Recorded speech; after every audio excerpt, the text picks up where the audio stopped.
media sosial mereka mengejek-ngejek menantunya Jokowi si Erina Gundano itu sebagai orang bawa ketek apa segala sampai trending topik saya lihat di Google Trend itu berkali-kali trending topiknya itu artinya mereka gencar sekali melakukan gerakan itu dan kemudian yang terakhir mereka membuat theatrical gantung Jokowi di Yogyakarta di kalau nggak salah di depan gedung Istana Jogja ya. Itu artinya itu udah kebencian yang luar biasa gitu. Jadi mudah-mudahan dengan peringatan dari mahasiswa ini nah yang selama ini dilakukan oleh rejim Jokowi adalah menjegal Anies di Jakarta jangan sampai ini menjegal orang di Sumatera Utara dibuat namanya oligopoli kartel partai untuk menjegal-jegal orang gitu loh. Ini Prabowo nggak mau. Ini yang isunya retak antara Prabowo dan Jokowi saya pikir bermula dari situ karena Jokowi punya interest anaknya bungsu ini Kaisang yang dia sudah mempersiapkan untuk daftar jadi calon gubernur ya kan itu lagi naik jet Bang ke Amerika. Ya udah pulang udah pulang katanya. Ya itu saya pikir Mas jadi kita ada harapan saya pikir.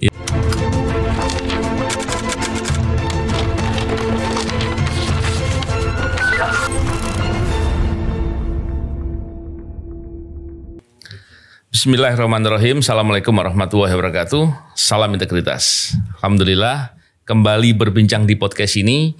Kali ini kita membicarakan soal kemarin kita sudah bicara soal ini ya, soal apa namanya itu demonstrasi segala macam. Kali ini kita membicarakan soal apa ke depan yang akan menjadi harapan terbaik yang bisa kita lihat.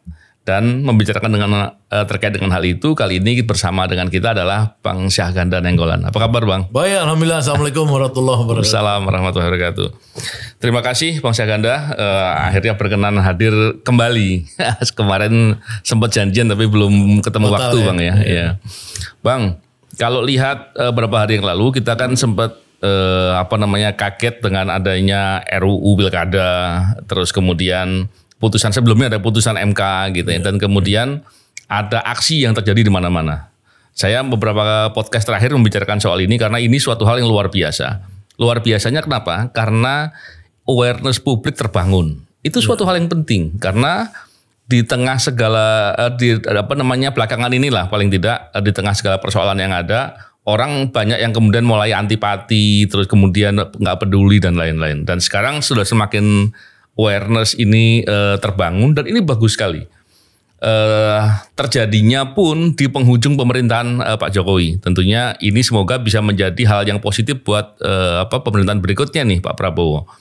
Melihat hal ini Bang Syahganda punya catatan apa nih yang bisa kita bahas nih Bang? Ya terima kasih Mas Novel. Jadi kalau mahasiswa itu berdemonstrasi dengan skala yang besar dan luas sekali ya dan marah, begitu marah itu biasanya kalau dia sudah melihat seluruh aktor-aktor politik yang ada sudah gagal memberikan harapan. Jadi mereka mengambil alih. Ya kita lihat itu beberapa kasus berturut-turut selama dari tahun 2020 misalkan ya ketika mereka demo besar-besaran Omnibus Law. Kemudian 2019 sebelumnya itu soal revisi undang-undang KPK. Kemudian soal undang-undang KUHP setelah 2020 berapa kemarin. Kemudian hasil pemilu kemarin ya ribut juga mereka. Dan terakhir kemarin menolak DPR yang mau meloloskan undang-undang pilkada, rencana undang-undang pilkada. Jadi saya melihat bahwa sebagai avant-garde, sebagai agent of social change, mereka tuh percaya bahwa mereka lah yang harus turun tangan ya sebagai penanggung jawab apabila bangsa ini sudah sakit semua. Nah jadi kalau saya melihat satu research yang dilakukan oleh dosen UGM ya itu ada di koran Tempo saya baca di ini memang risetnya tahun lalu tapi saya pikir masih relevan. Apa motivasi mahasiswa itu melakukan gerakan? Ya itu tadi mereka itu ingin ada perubahan ya, mereka itu merasa mereka lah agennya, mereka nggak mau situasi terus-terusan memburuk. Jadi saya pikir ini adalah koreksi ya untuk kita supaya sadar elit-elit nasional struktur. Kadang-kadang kan di Indonesia ini ada kesombongan elit namanya, kesombongan struktur. Mereka merasa mereka bisa mengendalikan semua. Mereka nggak tahu bahwa ada kekuatan rakyat, civil society, ya khususnya mahasiswa ini sebagai avant-garde, sebagai garda terdepan. Mereka juga melihat, watching us gitu loh. Kalau lu nggak benar kita turun. Karena sudah sangat tidak benar, saya melihat kemarin turunnya dahsyat. Mereka sampai menghancurkan gedung-gedung DPRD di daerah-daerah, menggembok di Jakarta, kemudian mereka merubuhkan pagar DPR ya, memaksa DPR ketakutan, akhirnya membatalkan rencana undang-undang itu pilkada, dan kemudian di dunia media sosial mereka mengejek-ngejek menantunya Jokowi si Erina Gundano itu sebagai orang bawa ketek apa segala, sampai trending topik saya lihat di Google Trend itu berkali-kali trending topiknya, itu artinya mereka gencar sekali melakukan gerakan itu. Dan kemudian yang terakhir mereka membuat theatrical gantung Jokowi di Yogyakarta, di kalau nggak salah di depan gedung Istana Jogja ya. Itu artinya itu udah kebencian yang luar biasa gitu. Jadi mudah-mudahan dengan peringatan dari mahasiswa ini kita ini insaf dan kita mulai refleksi bahwa negara ini harus diurus dengan benar gitu. Iya. Kira-kira akan insaf nggak ya? Soalnya persoalan politik kita ini kan begitu berkelindan.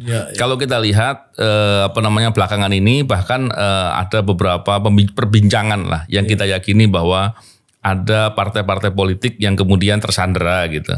Ada yang diancam dengan menggunakan kasus gitu. Tersandera dan kemudian akhirnya ikut aja kan apa yang diarah-arahkan gitu. Persoalan politik ini kan pastinya berdampak ke kebijakan ini Bang. Belum lagi kalau kemudian ada upaya untuk mengarahkan kekuasaan dengan cara politik dinasti dan banyak lagi yang lain. Jadi persoalannya betul-betul nggak sederhana.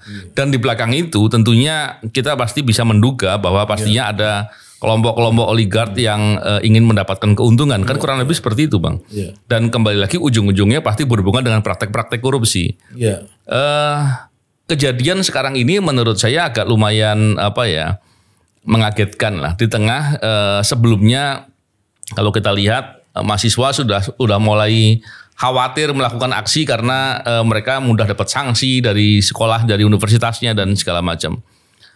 Tapi kali ini para rektor pun turun, para guru besar pun turun, mahasiswa turun dan banyak elemen turun, tokoh-tokoh turun karena pemicunya nalar hukum yang kemudian dipermainkan dengan luar biasa oleh DPR dalam hal ini. Dan kalau diurut-urut lagi pasti ada kaitan dengan elit politik juga. Betul. Kalau melihat persoalan ini Bang, tentunya kita berharap kondisi ini betul-betul bisa membuat kesadaran ya. Saya tadi bilang bahwa akan kapok gitu. Tapi kalau nggak kapok terus mau sampai gimana lagi gitu Bang ya. Nah kalau melihat di pemerintahan berikutnya nih Bang. Tentunya Pak Prabowo sudah bersiap kan. Dengan tinggal 2 bulan lagi lah kita lihat efektif. Beliau bisa kemudian menjalankan pemerintahan begitu sebagai presiden. Dan kalau kita lihat persoalannya pun akan bertumpu semua di pemerintahan baru. Karena kalau kita lihat ini pilkada lagi jalan ini Bang. Akan sedang berproses ya. Pilkadanya tentu berjalan di bulan November kalau nggak salah ya. Dan tentunya permasalahan sosial segala macam itu bisa terjadi pada saat-saat itu semua. Belum lagi masalah ekonomi dan lain-lain. Harapannya ke depan seperti apa? Kira-kira apa yang akan dilakukan oleh ini nih Bang, kira-kira nih gambarannya Abang gimana? Sebagai aktivis nih Bang. Pertama kan kita melihat yang tadi ya gerakan mahasiswanya ya. Gerakan mahasiswa itu yang sebenarnya membuat gerakan rektorat, profesor-profesor, alumni itu menjadi semangat. Itu contoh di kampus alumni saya ya di ITB, Institut Teknologi Bandung. Itu sekian lama ini ya itu betul-betul steril. Bahkan semua gerakan, setiap ada gerakan dicap itu sebagai fundamentalis Islam, kemudian radikal apa segala gitu. Dan bahkan rektor itu terpilih kemarin, rektor yang sekarang itu karena isu radikal. Ya, itu Masjid Salman digugat, mau digusur, ya kan apa segala. Itu gerakan itu selama masa Jokowi itu. Dan alumni ITB yang pro Jokowi itu betul-betul membuat suasana gerakan mahasiswa mati. Nah sekarang ini ya beberapa hari terakhir ini itu kelihatan gerakan mahasiswanya muncul bangkit masif dan radikal dipimpin oleh seorang perempuan ya mahasiswi yang pimpin itu dan akhirnya merubah yang tadinya profesor-profesor, guru besar, dewan guru besar itu takut, ya akhirnya kemarin muncul keluar. Itu contoh misalkan ITB sebagai yang paling rendah semangatnya selama ini dibanding UI dan UGM saya lihat ya untuk beberapa kampus yang utama di Indonesia. Nah itu jadi saya lihat bahwa semua udah bangkit. Nah itu satu ya indikator yang baik buat saya untuk mengontrol dalam ruang publik. Ruang publik ini harus dikontrol. Kita harus percaya bahwa ada aksi reaksi, ada si tesa antitesa kan. Kalau nggak mungkin. Kalau nggak dikontrol DPR kemarin berubah, nggak mungkin dong. Mereka takut setelah mahasiswanya menghancurkan ini. Nah, yang kedua ada kesadaran elit yang baru, yang baru, itu Prabowo. Dan misalkan di situ orang-orangnya Prabowo juga, ya kan orangnya Prabowo yang bisa dikendalikan Prabowo itu akhirnya menghentikan pembahasan rencana undang-undang pilkada itu. Ya, baik dari mulai membuat bagaimana itu tidak korum, saya lihat. Ya, misalkan Muhaimin Iskandar and the gang, itu dari awal dia tidak mau datang. Ya kan, ini kan tinggal diselidikin. Dia nggak datang, apakah disuruh Prabowo atau enggak? Ya kan, yang jelas kan kalau dia masuk pada koalisi baru ini dan Prabowo kemarin mengatakan saya senang PKB Muhaimin masuk ke dalam koalisi saya, itu kan berarti kan itu kan diketahui bahwa dia tidak mau masuk di sidang DPR sehingga nanti korum, makanya dia nggak masuk. Anggota DPR Gerindra saya pikir juga kalau nggak salah saya dapat info yang datang cuma 10 orang, ya kan. Jadi memang itu sengaja dikosongkan. Artinya apa? Artinya ketika Prabowo tidak ingin politik dinasti ini berlanjut, ya, masa sudah mantunya di Medan dipaksakan jadi calon gubernur, hampir calon gubernur tunggal, ya kan. Di Jakarta mau dijadikan Kaisang sebagai gubernur atau wakil, kalau gagal di sini di Jawa Tengah jadi gubernur, ya sampai si Pak Lutfi polisi itu dipindahkan ke kantor Menteri Perdagangan, supaya itu dia tidak punya lagi jejak di sana. Nah ini kan dihentikan oleh Prabowo sendiri menurut saya. Saya berkeyakinan Prabowo. Jadi di situ Prabowo ada nuansa baru dia muncul. Yang ketiga saya melihat pidato-pidato Prabowo terakhir ini baik di wisuda Universitas Pertahanan, kemudian kemarin di Kongres PAN, PAN dulu kemudian baru di Nasdem ini. Itu saya lihat konsisten bahwa Prabowo bicara sekarang ini saatnya negara untuk pengabdian, bukan negara untuk perampokan, bukan negara haus kekuasaan. Inilah kesimpulannya kan itu. Kalau kita lihat semua berita media beberapa hari ini, Prabowo kan bilang negara untuk pengabdian.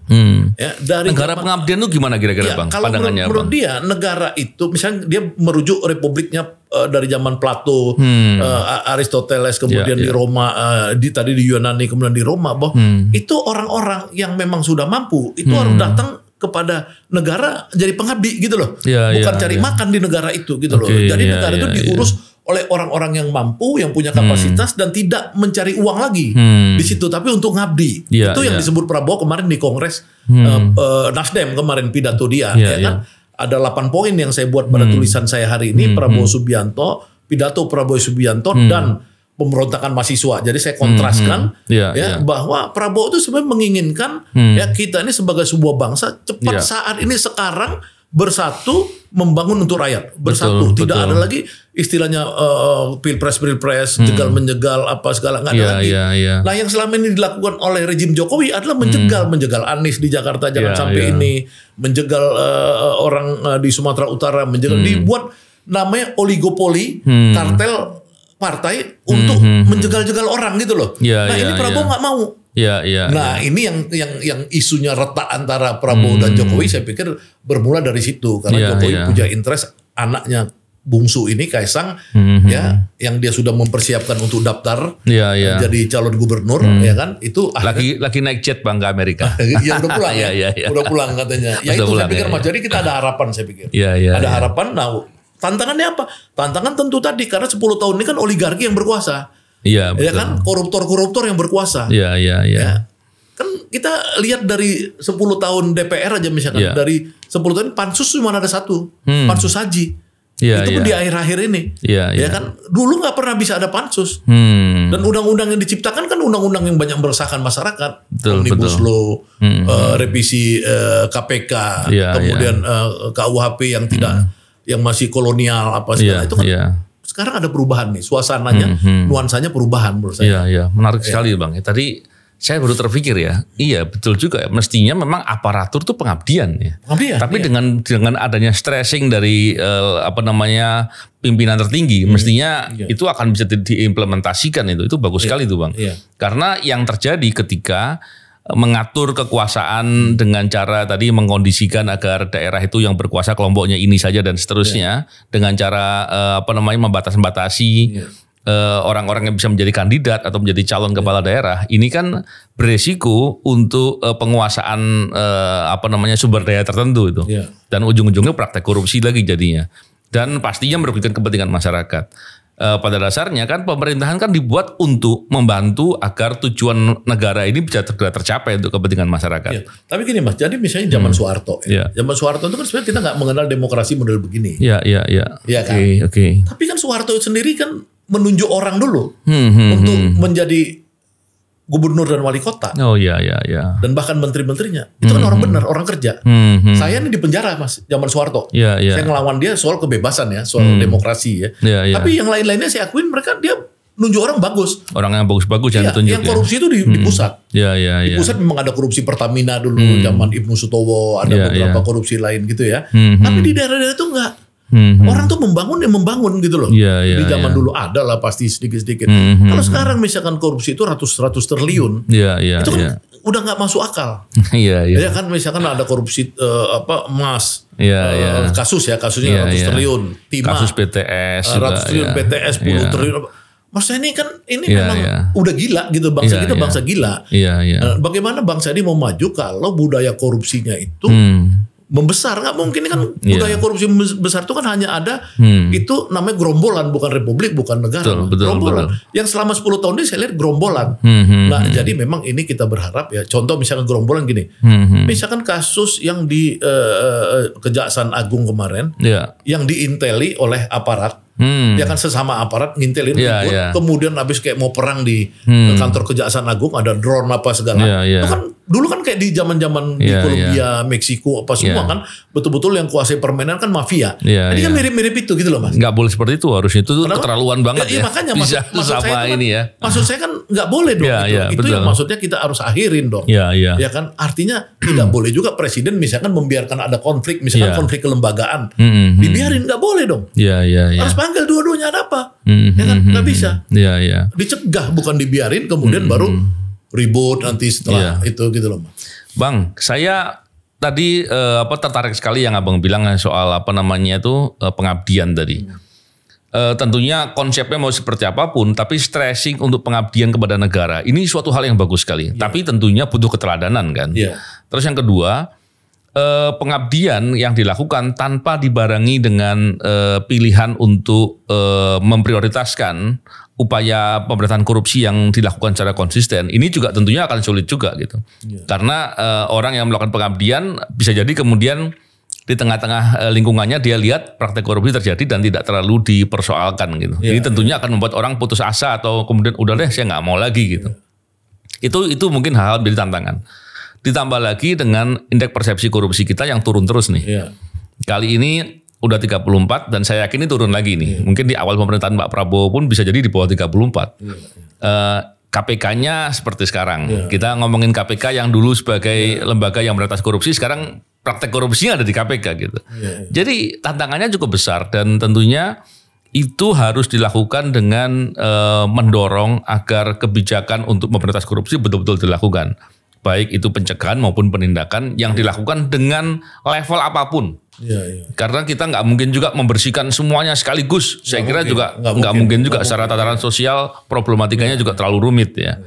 Dan tapi kalau itu nggak dimulai tentunya berat sekali.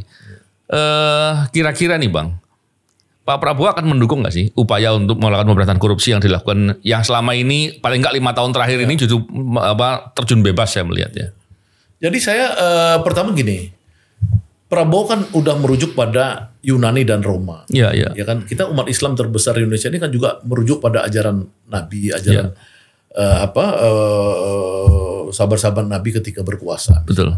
Itu kan dikenal yang namanya fardu ain, fardu kifayah. Orang-orang yang mau masuk ke dunia politik itu biasanya harus selesai dulu di fardu ainnya. Betul. Ya kan sehingga apa? Sehingga dia ketika dia masuk ke fardu kifayah, itu kegiatan sosial dia tidak cari uang dari situ. Ya, beberapa khalifah pertama kita itu juga tidak mau menerima uang dari Baitul Mal. Ya ada kalau nggak salah Abu Bakar As-Siddiq dia kumpulin dulu, setelah dia pensiun dia balikin lagi uang itu ke Baitul Mal, misalnya seperti itu, ya kan?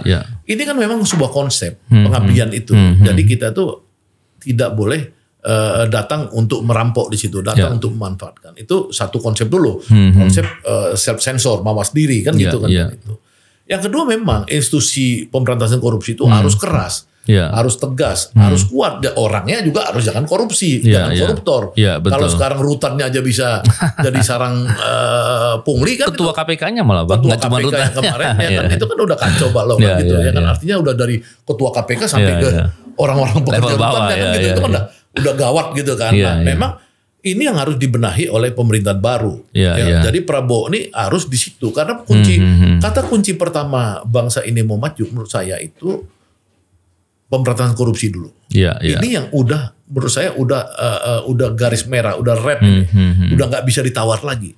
Jadi menurut saya satu-satunya buat Prabowo untuk membuat yang isu persatuan, yang dia di mana-mana bicara persatuan, Prabowo ingin jadi bapak persatuan, bukan persatean. Ya kan, persatian tuh apa? Persatian ini kan cuman dimasukin tusuk semua ya kan? Nanti di situ ada bagi-bagi Bang ya. Iya, ada daging, ada lemak, ada tunjangnya, ada apa namanya. Jadi nggak jelas. Ya kan, kalau persatuan itu dia mesti ada ruhnya. Ya kan, satu ruh anti korupsi tadi. Jadi orang yang bisa bergabung ya dia betul-betul di dalam rejim Prabowo ke depan dia harus pastikan 60%, 70% adalah rejim anti korupsi. Nah, alhamdulillah saya nanya kepada orang dekatnya Prabowo yang inisial aja D, namanya orang dekat Prabowo, saya tanya langsung. Bagaimana Mr. D, saya bilang, apakah Prabowo ke depan seperti sekarang menurut KPK, menurut Deputi Pencegahan KPK itu kan dia bilang hampir 50% raup. Uang-uang itu, uang-uang proyek negara ini 50%. Bagaimana itu 50%? Itu udah gede banget itu Bang ya, 50%. Wah, udah gila, itu udah gila kan. Terus temannya Prabowo ini bilang sama saya, anak buah lah ya sekarang, dia presiden kan sekarang. Dia bilang, Bang, kata Pak Prabowo maksimum toleransi 5%.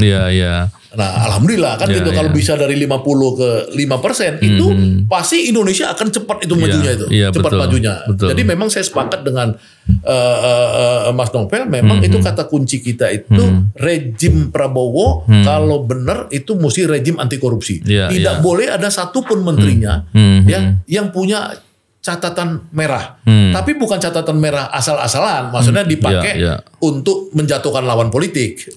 Ini betul-betul Prabowo harus melakukan investigasi.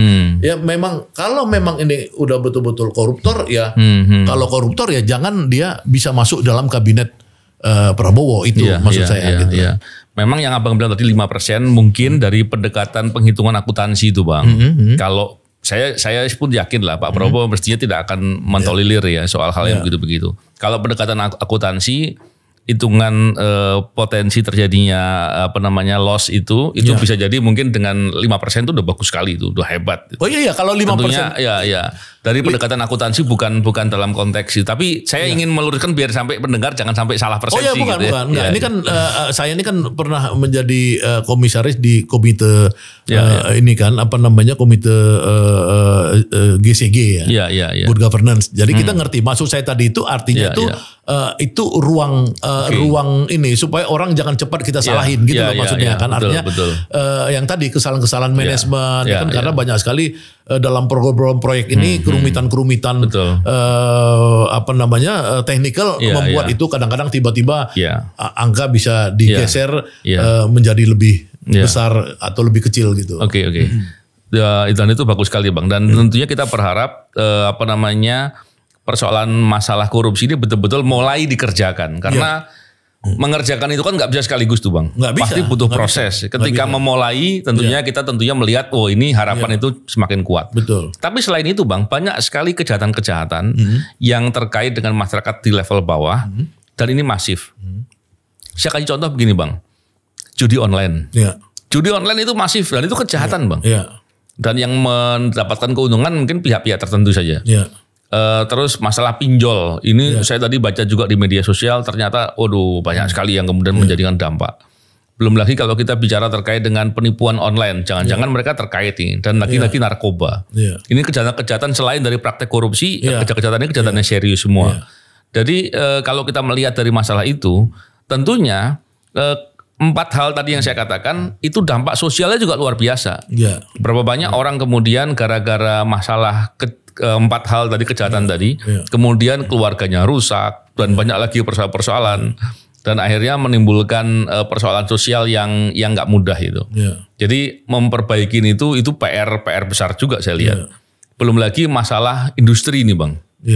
Masalah industri kita ini kan persoalannya mendasar sekali. Bahkan kita tidak punya kekuatan di induknya industri, yaitu industri baja dan industri petrokimia gitu. Dan itu akhirnya berdampak kepada industri yang akhirnya kita lihat belakangan ini PHK juga banyak dan saya kira masalahnya bukan sekedar itu ya, problematikanya banyak sekali. Jadi memang PR-nya begitu banyak sekali dan kerumitan lainnya juga saya yakin akan sangat banyak.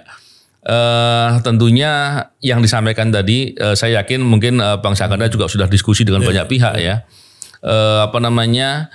Persatuan negara ini menjadi sangat penting. Tapi tentunya persatuan harus didasari dengan niat tulus untuk membangun negeri. Jangan tidak boleh membiarkan ada praktek-praktek korupsi yang kemudian dibiarkan dan kemudian itu menjadi persoalan. Seberapa yakin Abang melihat ke depan ini Bang? Kalau dari sisi Prabowo-nya ya saya yakin. Sisi Prabowo-nya. Cuman dari sisi tantangan, ini memang tantangan kita kan segunung ya. Tantangan kita segunung. Jangan kali ini lebih dari gunung kali Bang. Bisa jadi dari gunung. Karena kan lobby-lobby kapitalis itu kan nggak gampang. Misalkan kalau Prabowo punya agenda A untuk kerakyatan, misalkan makan siang atau makan gratis lah, makan bergizi gratis. Pertanyaan kita apakah itu bisa disuplai oleh rakyat secara maksimum, belum tentu berapa persen maksimumnya. Atau nanti cukong-cukong yang datang untuk belanja bisnis. Karena ini kan sudah lama waktu dulu misalkan negara ini mensubsidi rakyat dengan telur, dengan minyak goreng, dengan macam-macam. Kan di situ banyak pemain bisnis. Ya bahkan bungkusan untuk bekal itu sampai terlibat Sritex dulu kan yang kasus si Juliara. Bansos tuh Bang. Bansos yang natural karung bansos.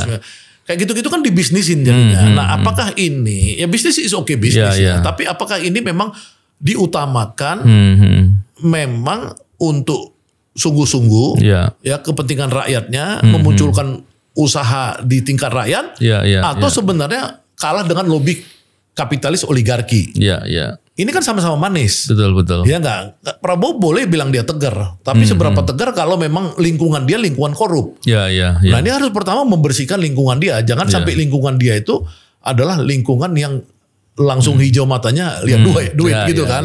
Nah ini bisa atau enggak? Ini yang memang saya kadang-kadang ya sanksi karena Jokowi ini sudah membuat komorbid terlalu berat dengan yang Mas bilang tadi 34 indeks korupsi. Korupsi itu jadi budaya sekarang. Udah parah betul. Parah gitu loh. Jadi orang nggak bisa misalkan lihat ini uang haram misalkan nggak bisa lagi sekarang ini. Kalau bisa lihat ini uang haram, ya kan, maka dia tolak. Itu mungkin orang-orang seperti itu yang bisa membuat negara ini tegak lagi gitu loh. Menarik sekali ini Bang. Ini yang buat Prabowo tantangan. Dan tentunya kita berharap ketika komitmen itu kuat, maka persatuan negeri ini menjadi lebih baik dan kemudian itu akan berdampak ke banyak hal ya. Dan tentunya saya sebagai aktivis anti korupsi Bang, saya juga berharap kebijakan Pak Prabowo ke depan itu betul-betul mau mendorong agar upaya memberantas korupsi baik di penindakan dan pencegahan itu dilakukan yang secara sungguh-sungguh sehingga bisa membantu pemerintahan berikutnya untuk bisa menjalankan visi misinya agar bisa berjalan dengan baik. Ya makanya 100 hari pertama aja kita lihat Mas.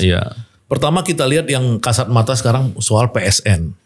Ya PSN itu di PIK dan di BSD. Di BSD itu kan harus dievaluasi. Betul. Tidak ada dari zaman Soeharto itu orang ngasih sama negara enak-enaknya bebasin tanah gitu, nggak ada. untuk skala luas gitu. Yang ada itu dulu otorita Pluit, otorita Batam, otorita apa nggak ada. Nah itu harus dievaluasi. Berani nggak Prabowo mengevaluasi? Reklamasi, ya dievaluasi. Ya jangan Anies disingkirkan di Jakarta gara-gara dia memang agendanya anti reklamasi. Kenapa reklamasi perlu dievaluasi oleh Prabowo?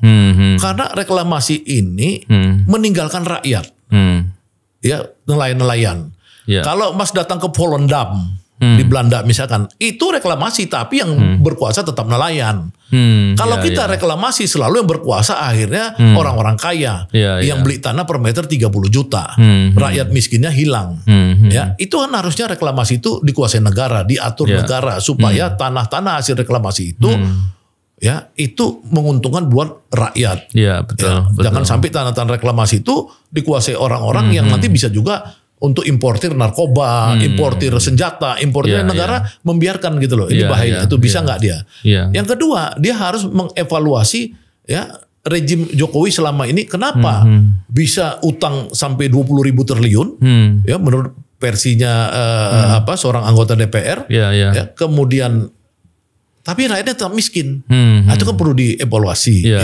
Yang ketiga, bagaimana yang disebut ilegal selama ini?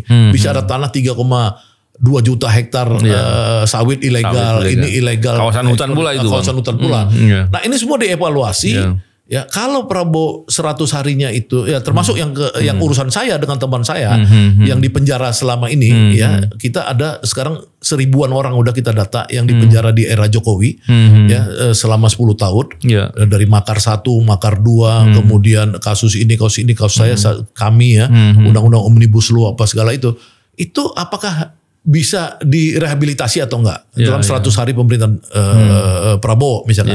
Nah itu saya mau lihat itu. Kalau dia betul-betul dalam 100 harinya itu betul-betul pemimpin bangsa, ya dia nunjukkan penuh harapan. Kita semua bergembira menyambut Prabowo. Itu yang saya pikir. Menarik sekali Bang. Dan tentunya dengan kondisi yang sudah sedemikian parah lah saya katakan ya dari segala sisi nih Bang. Tentunya saya mendengar dari banyak ahli yang bercerita di bidangnya masing-masing. Ini momentum buat Pak Prabowo ya untuk bisa membuat kembali bangkit dan Indonesia menjadi punya harapan yang lebih kuat. Dan tentunya tidak pernah ada negara yang bisa maju dan bisa kuat ketika praktek korupsinya banyak. Kan gitu Bang ya. Nah, harapan saya sebelum nanti Mas tutup ini. Jadi gini, Prabowo ini pertama dia itu punya ideologi. Ya kan dari mulai bapaknya, kakeknya. Dia juga tentara kan ya. Ya, tentara tapi juga punya ideologi pemahaman tentang sosialisme, tentang Pancasila apa segala dari bapaknya. Bapaknya adalah pendiri Partai Sosialis Indonesia. Ya kan Sumitro Jojo Hadikusumo. Artinya keluarga yang berpikir dan keluarga patriot. Yang kedua, ya Prabowo ini udah kalau di pidato dia kemarin di Nasdem menua. Dia bilang kita udah mulai tua. Dia bilang sama Surya Paloh, apa sih dicari orang kayak kita? Mati, terhormat. Dia sebut itu. Dia bilang mati terhormat.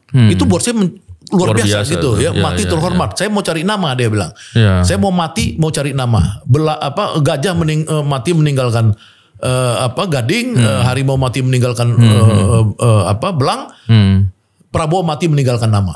Itu kata Prabowo sendiri kemarin di pidato itu. Yang ketiga, Prabowo ini setiap dia ketemu pemimpin negara lain, baik Putin, Erdogan, Macron, Xi Jinping, Perdana Menteri Tokyo, Jepang, dia tuh betul-betul sejajar saya lihat, terhormat.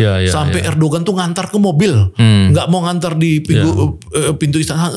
Artinya ini punya potensi kita ya untuk dalam skala global ini muncul dihargai, dihormati gitu loh, bukan lagi negara mengemis dan negara periferal. Ini harapan saya mudah-mudahan 2 bulan lagi kita akan mungkin nggak sampai 2 bulan lagi kita akan bergembira ya menyambut kedatangan pemimpin baru ya dan kita berharap Jokowi kemas-kemas lah jangan lagi sibuk lagi kasak kusuk. Saya pikir enough is enough lah bahasa Inggrisnya. Itu mungkin statement saya Mas terakhir. Menarik sekali Bang. Semoga ke depan harapan semakin kuat dan tentunya tadi sebagaimana saya katakan tadi Bang, ketika pemberantasan korupsi betul-betul dilaksanakan, tentunya akan membantu dan menopang program-program pemerintah untuk bisa berjalan dengan baik. Terima kasih Bang Syahganda. Tentunya kita berharap ke depan harapan jauh lebih bagus dan menjadikan kita lebih bersemangat. Ya, terima kasih. Salam integritas. Assalamualaikum warahmatullahi wabarakatuh. Waalaikumsalam warahmatullahi wabarakatuh.